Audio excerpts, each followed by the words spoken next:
Recentemente eu vi uma postagem dizendo que a Copa do Mundo é a maior ferramenta de alienação já criada.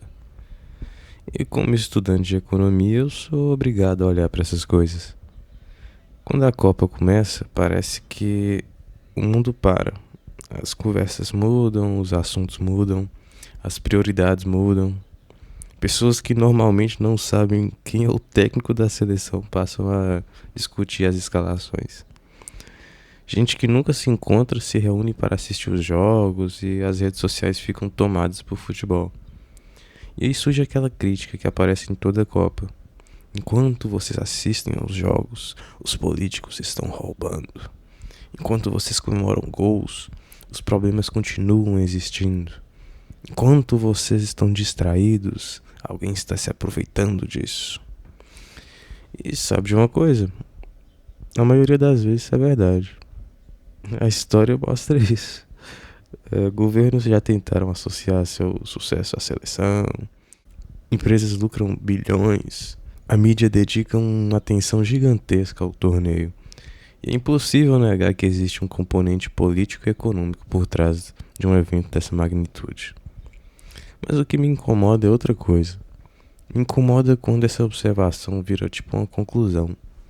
Quando alguém pula diretamente para a ideia de que gostar da Copa é algo vergonhoso, como se qualquer manifestação de entusiasmo fosse uma demonstração de ingenuidade, como se torcer fosse sinônimo de ser manipulado. Porque eu não acho que as coisas funcionam assim.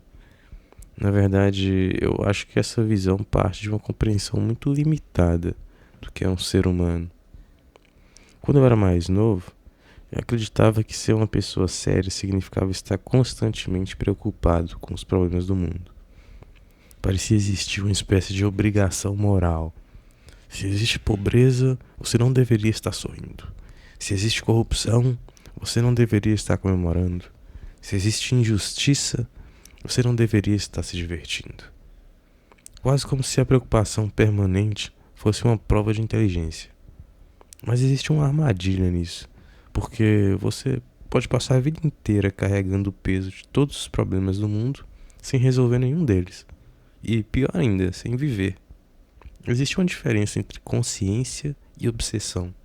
Uma pessoa consciente entende os problemas ao seu redor e uma pessoa obcecada perde a capacidade de experimentar qualquer alegria, porque se sente culpada por isso. E eu acho que muita gente confunde as duas coisas. A verdade é que os seres humanos nunca viveram apenas de trabalho, política e sobrevivência. Nunca. Desde as civilizações mais antigas, as pessoas criam festas, músicas, competições, celebrações, histórias, rituais. Por quê?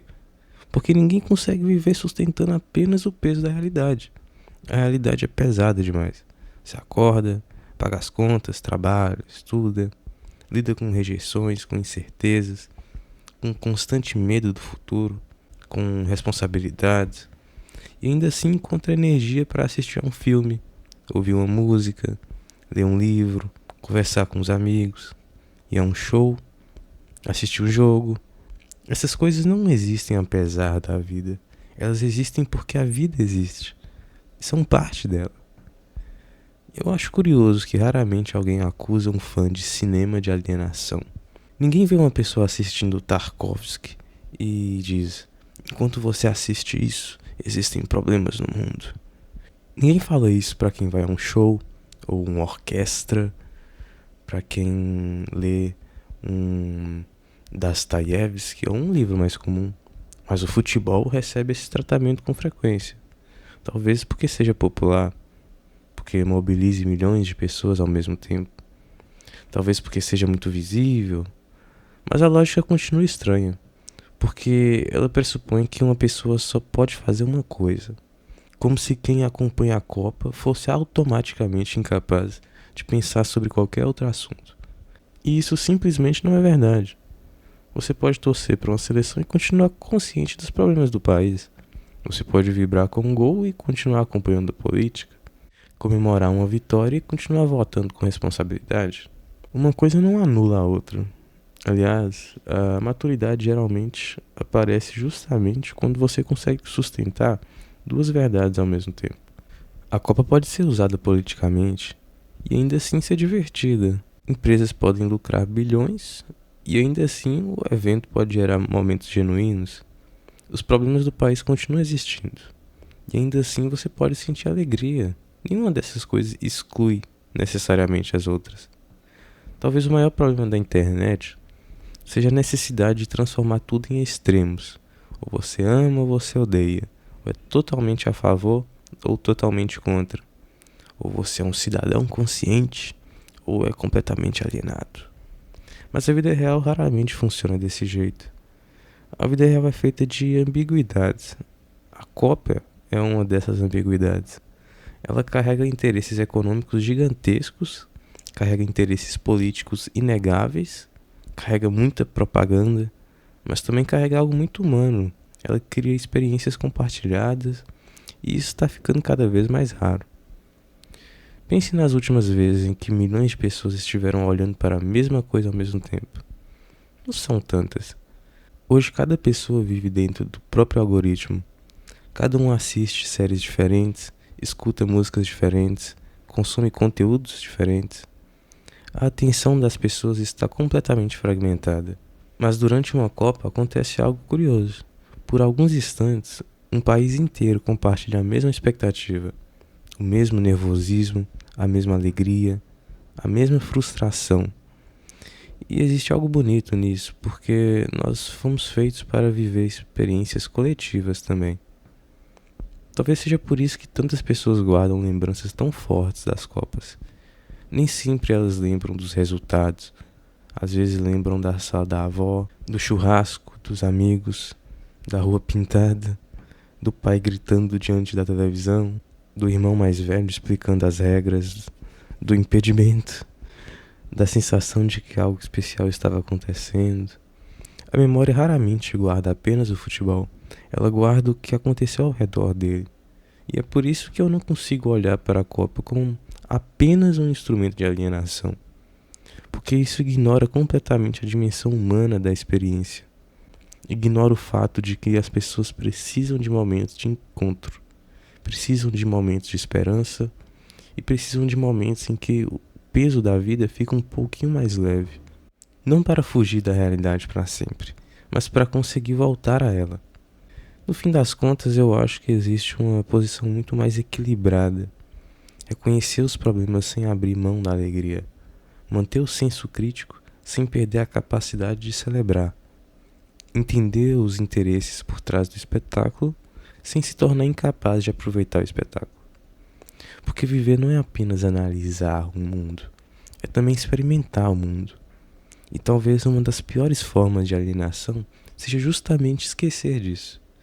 Passar tanto tempo observando os problemas da vida que você perde a capacidade de viver a própria vida.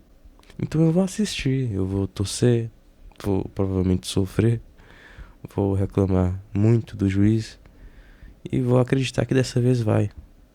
E ao mesmo tempo vou continuar sabendo que os problemas continuam existindo, porque eles continuam, mas eu me recuso a acreditar que a única maneira de ser uma pessoa consciente é viver permanentemente amargurado. A vida já é difícil demais para isso.